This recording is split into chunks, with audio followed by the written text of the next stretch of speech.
আরে শুভ্র না? হ্যাঁ, কিন্তু আপনি? আরে শুভেচ্ছা! চিনতে পেরেছো তাহলে? কি বলছো শুভেচ্ছা? তোমাকে ভুলে যাব? তাও কি হয় নাকি? ভুলেই তো গেছো, তাই তো প্রথমে হ্যাঁ আপনি ইত্যাদি ইত্যাদি। না না, আসলে একটু অন্যমনস্ক ভাবে হাঁটছিলাম তো, তাই আর কি গুলিয়ে ফেলেছিলাম। গুলিয়ে ফেলাটা অবশ্য অন্যায় কিছু নয়। কত বছর পর আমাদের দেখা। কত বছর হবে বলো তো? তা প্রায় 12-13 বছর। না না, ভুল বললাম, ঠিক 15 বছর। 15 বছর? তার মানে এক যুগেরও বেশি। হ্যাঁ। আচ্ছা, এখানে কোথায় এসেছিলে? কলেজ থেকে এসেছিলাম কিছু বইপত্র কিনবো বলে। কেনা হয়েছে? হয়েছে। তুমি? আমি এসেছিলাম একটু মেডিকেল কলেজ হসপিটালে। ওকে, কেন? কারোর কিছু হয়েছে নাকি? না মানে আমার এক বন্ধুর বাবা ওখানে ভর্তি আছেন, তাকেই দেখতে এসেছিলাম। ও, তা তো বুঝলাম, কিন্তু এত বছর পর দেখা হলো। আমরা কি এই রাস্তায় দাঁড়িয়েই গল্প করব? না না, তা কেন? কোথায় যাবে বলো? কফি হাউস যাবে? না না, কফি হাউসে যা ভিড় হয়, বসে কথা বলাই যায় না। অন্য কোথাও চলো, একটু নিরিবিলিতে কথা বলতে। তাহলে একটা ট্যাক্সি নিই। না, ট্যাক্সি নয়, আজ তোমার সঙ্গে ট্রামে চড়তে ইচ্ছা করছে, সেই আগের মতো। ট্রামে?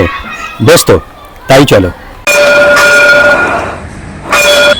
কত বছর পর আবার আমরা একসাথে হদিয়ায় এলাম। স্কটিশের দিনগুলোতে আমরা প্রায়ই এখানে এসে আড্ডা মারতাম। প্রথমে আমরা দুজন দুজনকে তুই করে সম্বোধন করতাম, মনে আছে তোমার? সব মনে আছে। ওই ছাতিম গাছের নিচে তুমি যেদিন প্রথম আমাকে, ইস, তখন আমি কত লাজুক ছিলাম। ছাতিম গাছটা আজও আছে, শুধু তোমার আমার সম্পর্কটাই। তুমি এখনো গান করো? না, আর কিচ্ছু করি না। তুমি কবিতা লেখো? না, আমিও আর কিছুই করি না, সব ছেড়ে দিয়েছি, শুধু একটা চাকরি ছাড়া। তুমি কি চাকরি করছো? আমি একটা অ্যাড এজেন্সিতে আছি, অ্যাডমেট। তাতে আমাদের দুজনের পেট দিব্যি চলে যায়। দুজনের পেট মানে? মানে আমি আর আমার মা, বাবা তো কবেই। আর তোমার বউ? নেই। তোমার সাথে ব্রেকআপ হবার পরেই সিদ্ধান্ত নিয়েছিলাম বিয়েটা আর করবো না। মা অনেক বুঝিয়েছিলেন, কিন্তু আমি রাজি হইনি। খুব অন্যায় করেছো। ভবিষ্যতে কে দেখবে? সেটা ভবিষ্যতে ঠিক করবে। শুভেচ্ছা, আমি শুধু আজকের দিনের কথাই ভাবি, ভবিষ্যৎ নিয়ে ভাবি না। আসলে কি জানো, আমি বিশ্বাস করি কাঁটা কম্পাস দিয়ে জ্যামিতি করা যায়, কিন্তু জীবনযাপন করা যায় না। হয়তো তুমি ঠিকই বলেছো। যাই হোক, তোমার কথা বলো। তোমার স্বামী, সংসার? কিচ্ছু নেই।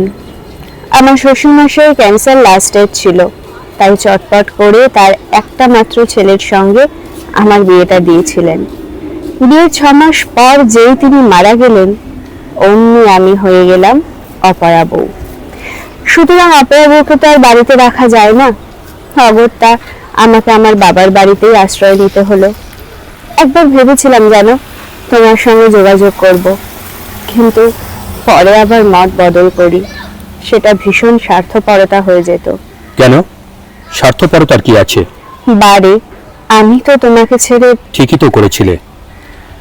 একটা বেকার ছেলেকে, তুমি ধনী বাবা মায়ের একমাত্র মেয়ে, বাবা হাইকোর্টের নামী অ্যাডভোকেট। চুপ করো শুভ্র। অবশ্য তুমি যদি আর কটা দিন অপেক্ষা করতে, আসলে তুমি আমার জীবন থেকে চলে যাবার মাস 8 মধ্যেই আমি চাকরিটা পেয়ে গেছিলাম। তার মানে বুঝলে তো সত্যি আমি কেমন অপয়া। যেই তোমার জীবন থেকে সরে গেলাম, অমনি তুমি চাকরি পেয়ে গেলে। আর তোমাদের কোম্পানিতে যথেষ্ট ভালো স্যালারি দেয়, কারণ অ্যাডমিট যথেষ্ট নামী কোম্পানি। চলো, বসন্ত কেবিনে যাবে? সেই বসন্ত কেবিন? মনে হচ্ছে যেন স্কটিশের দিনগুলো হঠাৎ ফিরে এসেছে।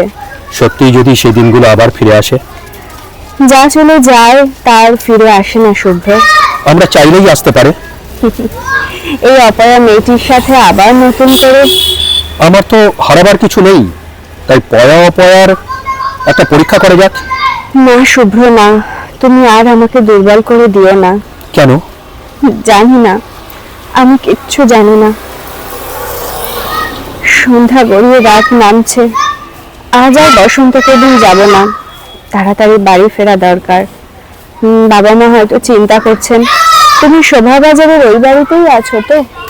কোথায় আর যাব, ওটা আমার পৈতৃক বাড়ি তো। আমিও আমাদের বাড়িতেই আছি। যাই হোক, একদিন গিয়ে মাসিমার সঙ্গে দেখা করে আসবো। তবে আমরা কিন্তু আর আগের সম্পর্কে ফিরবো না। শুভেচ্ছা। আজ উঠি, ভালো থেকো।